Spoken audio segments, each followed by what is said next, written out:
£60,000 کے قریب تو اس کی ٹیوشن فیس ہوگی.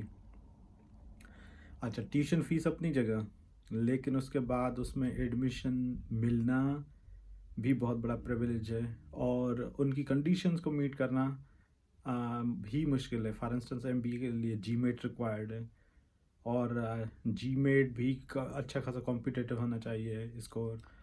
اور پھر بھی انٹری وہاں پہ بہت بڑی اچیومنٹ ہوتی ہے کہ اگر وہاں کسی کی ایڈمیشن ہو جائے. پھر آپ سعید بزنس اسکول جو آکسفورڈ یونیورسٹی کا پارٹ ہے، جہاں پہ جو کہ ان کا بزنس اسکول ہے، وہاں پہ ایڈمیشن نہ ہونے کے چانسز زیادہ ہوتے ہیں بجائے ہونے کے.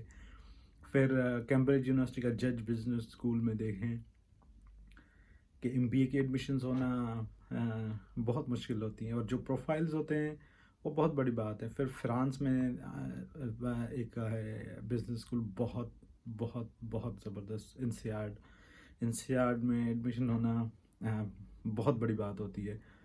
اور ان میں زیادہ تر وہ لوگ جاتے ہیں، ان کے پروفائلز اتنے اچھے ہوتے ہیں. فار انسٹنس کوئی آلریڈی کام کیا ہوتا ہے کسی نے، کمپنی ان کو اسپانسر کرتی ہے کہ جائیں ابھی آپ MBA کر کے آئیں، تو وہ لوگ جا کے MBA کر کے آتے ہیں، کیونکہ ان کو اپنی آرگنائزیشن سے اسپانسرشپ ملتی ہے. تو کیونکہ وہ اب کافی لوگوں کے لیے تو افورڈیبل بھی نہیں ہوتا. اور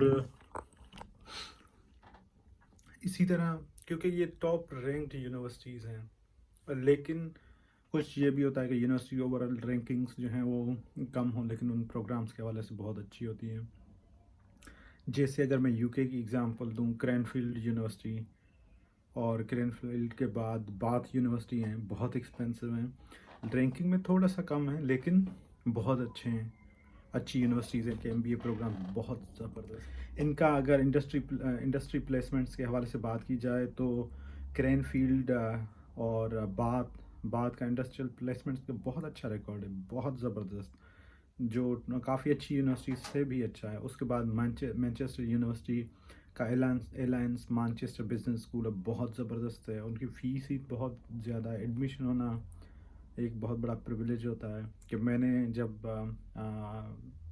ان کو اپنی CV بھیجی کہ مجھے ریویو کر کے دیں کہ کیا میں اپلائی کر سکتا، تو انہوں نے کہا کہ فرسٹ کنڈیشن یہ ہماری GMAT ہے، GMAT ہوں تو پھر ہم CV ریویو کریں گے، ورنہ ہم آپ کی CV ریویو نہیں کر سکتے.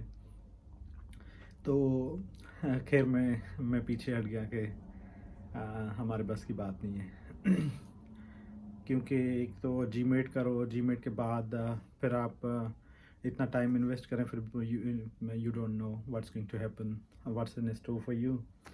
تو اس حوالے سے کوئی اگر یہ کہیں کہ یونیورسٹی رینکنگس میٹر نہیں کرتی، تو میرے خیال میں that would be quite unfair.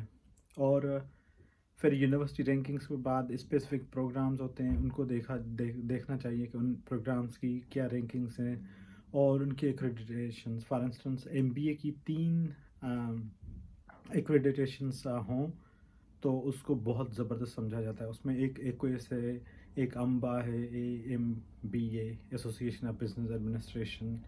اس کے بعد تیسرا ایک کوئی سے ہے کہ یورپین کوئی کی ایکریڈیٹیشن ہوتی ہے.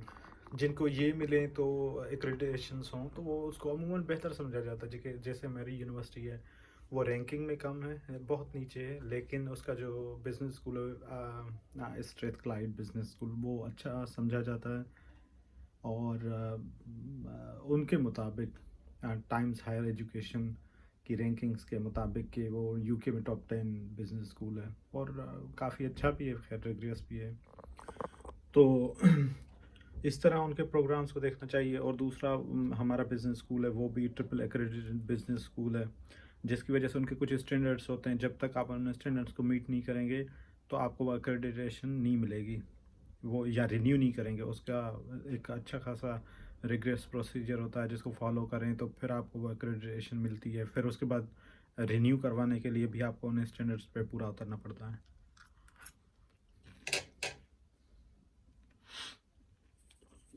اور اس کے علاوہ کچھ پروگرامز جو ہیں کچھ یونیورسٹیز ہیں جیسے میں نے آپ کا اگزامپل دیا کرینفیلڈ اور باتھ، دونوں انگلینڈ میں ہیں. تو ان کی رینکنگز تھوڑا سا کم ہیں لیکن ان کی پروگرامز بہت اچھے ہیں. کیونکہ میں زیادہ تر ایم بی اے کے بارے میں ہی بات کرتا ہوں کہ ایم بی اے کے لیے جو اچھی یونیورسٹیز ہیں ان میں کچھ مینڈیٹری ریکوائرمنٹس ہوتی ہیں کہ آپ کو منیمم 2 ایئر مینیجریل ایکسپیرینس ہوں دیٹ مینس کہ اس بندے کو 4-5 سال کا ایکسپیرینس بھی ہوگا لازمی، تو پھر ہی جا کے ایڈمیشن ملتی ہے. اور ایڈمیشن کے بعد ان یونیورسٹیز کی، جیسے کہ میں نے شاید پہلے بھی ایک مرتبہ ذکر کیا تھا، کہ ان کی ایم بی اے کی یا پروگرام کی رپورٹس آتی ہیں کہ ان کے اسٹوڈنٹس جو ان کا پروفائلز کس طرح کے تھے، کس انڈسٹری سے تعلق تھا، کس نیشنلٹی سے تعلق تھا، ایم بی اے کے بعد وہ کس کمپنیز میں ان کی جابس لگی ہیں، پلیسمنٹس ہوئی ہیں، اس کے بعد کریئر پروگریشن ان کی ٹریجیکٹری کس طرح رہی ہے، اور موسٹ امپورٹنٹلی کہ ان کی سیلری گروتھ کتنی ہوئی ہے 5 سال میں، 3 سال میں، 2 سال میں پوسٹ ایم بی اے. تو وہ رپورٹس بہت امپورٹنٹ ہوتی ہیں پروگرام کی سلیکشن سے پہلے. اور جو یونیورسٹیز آپ ایشو نہ کریں ایم بی اے کے حوالے سے، that means they do not claim that their MBA program is market competitive. بس وہ کہتے ہیں کہ ہمارا MBA پروگرام ہے، دیٹس اٹ. تو یہ رپورٹس کو دیکھنا چاہیے پروفائلز کو.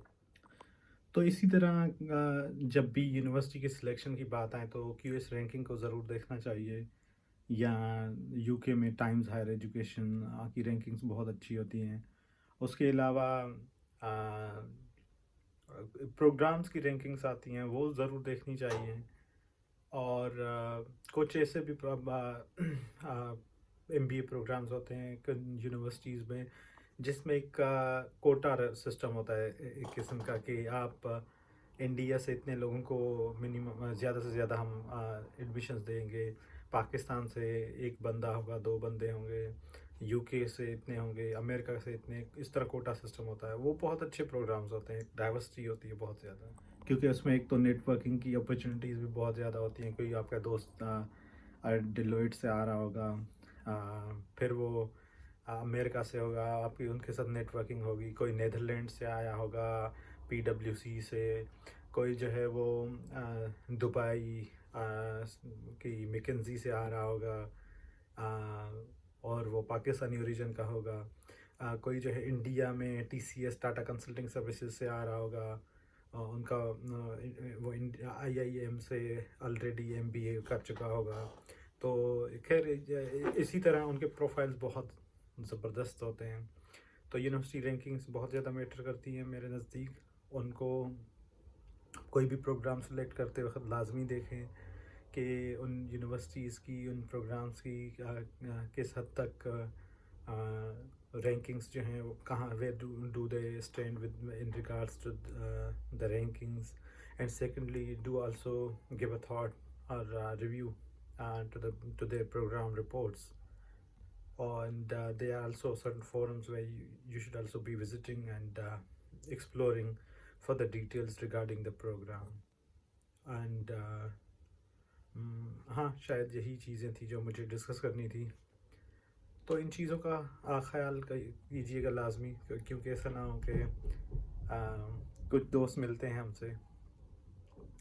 ایک میرے دوست ہیں جو کہ سپٹمبر میں آئے تھے، لاسٹ سپٹمبر میں، کیونکہ یو کے کی ماسٹرز ایک ہی سال کی ہوتی ہے. تو وہ میرے دوست پوری ڈگری جو ہے ان کی آن لائن ہوئی ہے. ایون ابھی بھی ان کی کلاسز کچھ رہتے وہ آن لائن ہوئے ہیں. ابھی جو ان کی ڈائسرٹیشن شروع ہوگی اب، تو یہ تو ایک ڈسٹنس لرننگ پروگرام ہو گیا نا. تو اس لیے پروگرام سلیکٹ کرتے وقت تھوڑا سا خیال رکھنا چاہیے تاکہ پروگرام اچھا ہو، ایکسپوجر بھی اچھا ملے، ایکسپیرینس بھی اچھا رہے، اور تھوڑا سا ڈفرینٹ ہوں